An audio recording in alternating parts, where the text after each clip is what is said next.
Hey everybody, it's Jason Blah here, and today I want to talk to you guys a little bit about resistance training and how it is a valuable tool in the fight against cancer. So let me put on my +5 hat of weaponsmithing, work on skilling up my crafting a little bit, and let's talk about this. Alright guys, the reason I wanted to talk about this today, some stuff kind of hit home for me, because I was looking at some stuff. I'm not going to get into all of it, but I was looking at some stuff the other day regarding a loved one of mine who died quite a few years ago of cancer. She died pretty suddenly, pretty quickly. I mean, and I've lost several loved ones over the years too, but that one was really tragic. I'm not going to get into all the details, but it was one of those where a really, really good person I knew who had actually just adopted several children a couple years ago. Yeah, she had adopted children, died of brain cancer. And I mean, one of the nicest people I've ever known in my entire life. Like one of those people who never even said, I'd never heard her say anything bad about anybody, right? So, I mean, we're talking about someone who was a legitimately good person by pretty much anybody's standards. And, it took her life. And it happened really fast. And I mean, right now, Brittany has a friend who's fighting really hard against breast cancer, and now it looks like it's spread to her throat and stuff. So, we see all this stuff, and I think all of us out here, if we live long enough, you're going to lose loved ones to cancer. It's, again, one of the leading causes of death in the Western world. And we know there's a lot of factors that contribute, but ultimately what we're finding when we start looking at the research, anything that impacts insulin sensitivity seems to be one of the biggest factors in cancer, which means that's why obese people tend to get cancer at much higher rates than people who have less body fat. And when I say obese, I'm talking legitimately obese, not bodybuilder fat. Not bodybuilder fat, guys, but legitimately obese people tend to get cancer at much higher rates. It has to do with insulin sensitivity. And that's one of the reasons, ketogenic diets were looked at for a while, because they were thinking, lower circulating insulin would mean, you could starve tumors and tumors that are starting to form, because we all get cancer. People need to remember that. We all get different tumors at different points in our lives. It's just that the cancer cells don't grow large enough to become a tumor. The vast majority of the time, your body's able to fight it off. But the better your overall insulin sensitivity, the easier it is to fight it off, because cancer cells tend to have a very high rate of insulin sensitivity, and so they'll compete with other tissues for nutrients, basically. And so if your body is able to fight that off better because you have more muscle or better insulin sensitivity, you actually tend to get cancer at much lower rates. So we know that, looking at all the research and stuff that's out there. And so muscle mass itself is preventative. It's preventative, whereas an excessive body fat pushes you in the other direction. So the whole point, though, they looked into ketogenic diets because that was the idea. But the problem with it is that, number one, we found out that cancer cells, a lot of them can consume ketones also, so that goes out the window. Number two, ketogenic diets do tend to reduce insulin sensitivity, and people forget that it's a Band-Aid fix. It's not an actual cure for anything insulin related. In fact, what we usually find is that really active athletes on a very high carb diet still have less circulating insulin than people on ketogenic diets who are not in shape. So that should tell you a lot right there about the diet end of it, how the diet matters, but physical activity and overall lifestyle as a whole are far more important there as far as that stuff goes.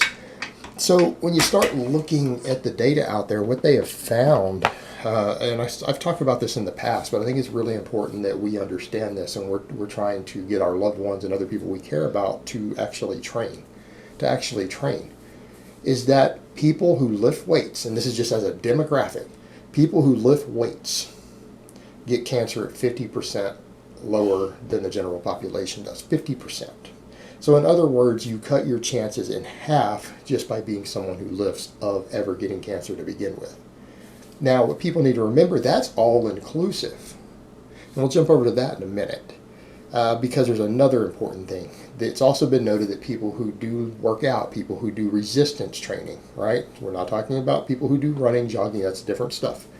We're talking about people who resistance train, who do get cancer, survive it at twice the rate of other people also. So if you do happen to get it, the resistance training doubles your chances of surviving, particularly if you continue to train through the treatment.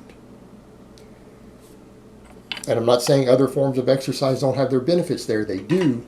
But when it comes to the pure amount of insulin sensitivity that you get as a result, resistance training is king. It is the best form of exercise for increasing insulin sensitivity, and that seems to be what gives you the best fighting chance against the cancer once you actually have it. It's, again, massive. I mean, doubling your chances of surviving a potentially terminal illness is worthwhile. And that's just what the data has noted. Now, what's really interesting there when we look at that you guys got to remember, that includes everyone who works out. That includes even people who follow ineffective training methods.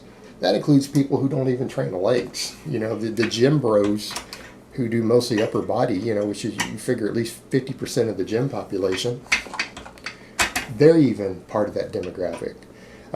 And I'd venture to say, and this is just a hypothesis, that because leg muscles and other things are comprise an enormous amount of the body, that most people don't train their legs particularly effectively. The vast majority of people who go to gyms and who train and work out, who fall in that demographic. But when you start looking at all the studies on leg strength, we know that leg strength helps fight a lot of different things that hurt us with age. I mean, there's strong data on that there's the biggest correlation between any muscle or strength in your body and things like cognition and memory as we get older is actually your leg strength. Your upper body doesn't even seem to be that important for that.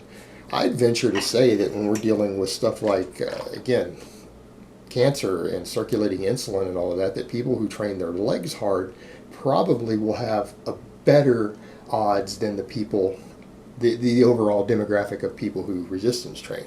Like, that would almost be interesting for them to dig deeper into that and start looking at things like leg muscle mass and leg strength, and then cancer rates compared to the general gym going population, because we're dealing with a demographic there with subsets too, right? I think that would be interesting to see also, because I would predict that if you look at all these factors involved that just a weight training in general does, what about people who really train their entire body fairly hard and actually legitimately train it? Again, we could extrapolate the data that we have, because the researchers know that it's the muscle mass gain and the changes in circulating insulin. They know that those are the reasons the resistance training lower cancer rates and improve survival rates. It's pretty well understood. The muscle mass is protective. People who actually train their legs usually have much, much better insulin sensitivity and lower circulating insulin levels than people who just train their upper body, right? Considerably so. So we could almost speculate that people who actually really and truly legitimately train, who are serious about it, it's probably going to be more than 50%. And again, that's not been studied directly because we don't have the data for that. But I think that's a reasonable hypothesis. It needs data to back it up. But I don't think it's an unreasonable hypothesis that we could extrapolate based upon the data that we already have. It's not unreasonable. So what I would tell people is that, if nothing else, if you can just get your family members or people that you care about, because this is important stuff. It really is. I mean, when you look at the amount of lives that cancer takes, and that every single one of us at some point in your life is going to lose someone that you care about to cancer. Every single one of us almost. The vast majority of you probably already have at some point. It's going to happen. That if you could just get the people you care about to get under a barbell and do some squats a couple times a week, I think that would actually be enormous. That would dramatically reduce the chances that you're going to have to go through that and lose those people. And I think it's really important. It's important for those of us who train and who lift and who care about fitness to understand this.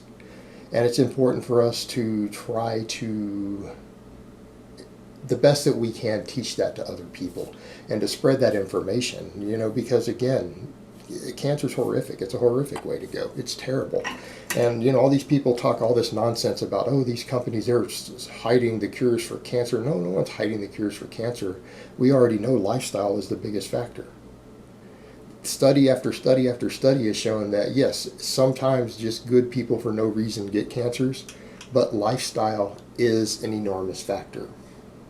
What you eat, how you exercise or don't, Whether you smoke cigarettes, all these things, those are the biggest factors. Those are the biggest factors, and it's not what silly vegans and other people try to claim. Oh, people eating protein, that's not even been found to be a factor, right? That's not even supported in the scientific literature. They just made that up based upon a mouse study from the 1950s. But we do know that eating excessive amounts of refined sugars, excessive amounts of saturated fat or fried foods, all those things, those are factors. Yeah, absolutely. Absolutely big factors. But they also impact obesity and they impact insulin sensitivity, and that's probably why. But we also do know that vigorous exercise, and in particular weight training, are enormous defenses as well. Those are some of the most important lifestyle factors. I mean, realistically, if you wanted to cut people's chances of getting cancer down, get them under a barbell. Get them under a barbell. Heavy resistance training. Your number one preventative measure you can take as far as all the data that's out there, get them off of cigarettes. Minimize refined fats, minimize refined sugars, minimize saturated fat. Those four things right there would eliminate something like 80 to 90% of cancers, probably at least 80% right there, because we know that 70 to 90% of cancer is completely lifestyle induced. That's what the meta-analysis show.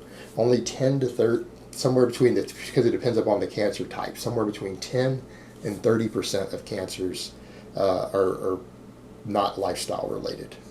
Out of all the cases, that people who live healthy lifestyles are still getting those reasonably healthy. But the vast majority, lifestyle is the number one factor there. And again, just getting under a heavy barbell a couple times a week is probably the biggest defense that you could have against it. And again, there's no reason everybody can't do that. All right, guys, but that's really all I have to say on that today. I hope it's been informative, and I will talk to you guys next time.